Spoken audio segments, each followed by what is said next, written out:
2025 December UGC net psychology എക്സാമിന് ചോദിച്ച ഒരു സിമ്പിളായ ഒരു ക്വസ്റ്റ്യൻ ആണ്.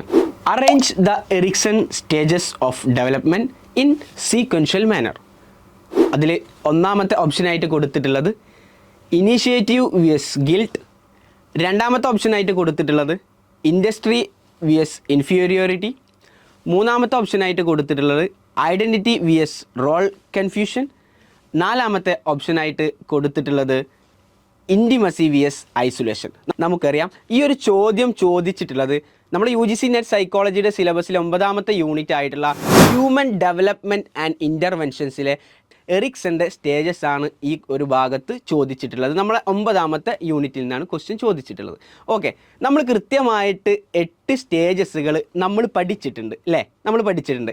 ഇവിടെ ചോദ്യത്തിൽ 3, 4, 5, 6 സ്റ്റേജസ് മാത്രമാണ് നമ്മളോട് ചോദിച്ചിട്ടുള്ളത്. അപ്പോൾ നമുക്കൊരു ചെറിയൊരു കൺഫ്യൂഷൻ വരുന്ന ഒരു ക്വസ്റ്റ്യനാണ്. ഈ ഒരു കൺഫ്യൂഷൻ എങ്ങനെ നമുക്ക് ക്ലിയർ ചെയ്യാൻ പറ്റുമെന്നുള്ളതാണ്.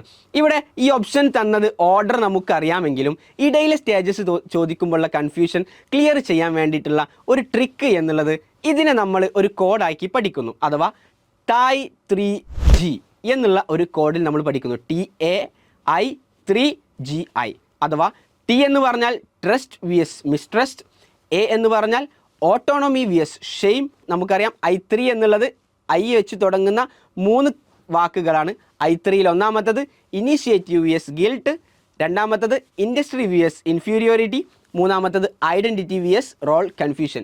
G എന്ന് പറയുന്നത് ജനറേറ്റിവിറ്റി വിയസ് സെൽഫ് അബ്സോർപ്ഷൻ, I എന്ന് പറയുന്നത് ഇൻറ്റഗ്രിറ്റി വിയസ് ഡിസ്പെയർ. ഇതുപോലെയുള്ള സൈക്കോളജി നെറ്റ് എക്സാം ടിപ്സിന് വേണ്ടി ഇന്ന് തന്നെ നമ്മുടെ ചാനൽ സബ്സ്ക്രൈബ് ചെയ്യുക. Thank you.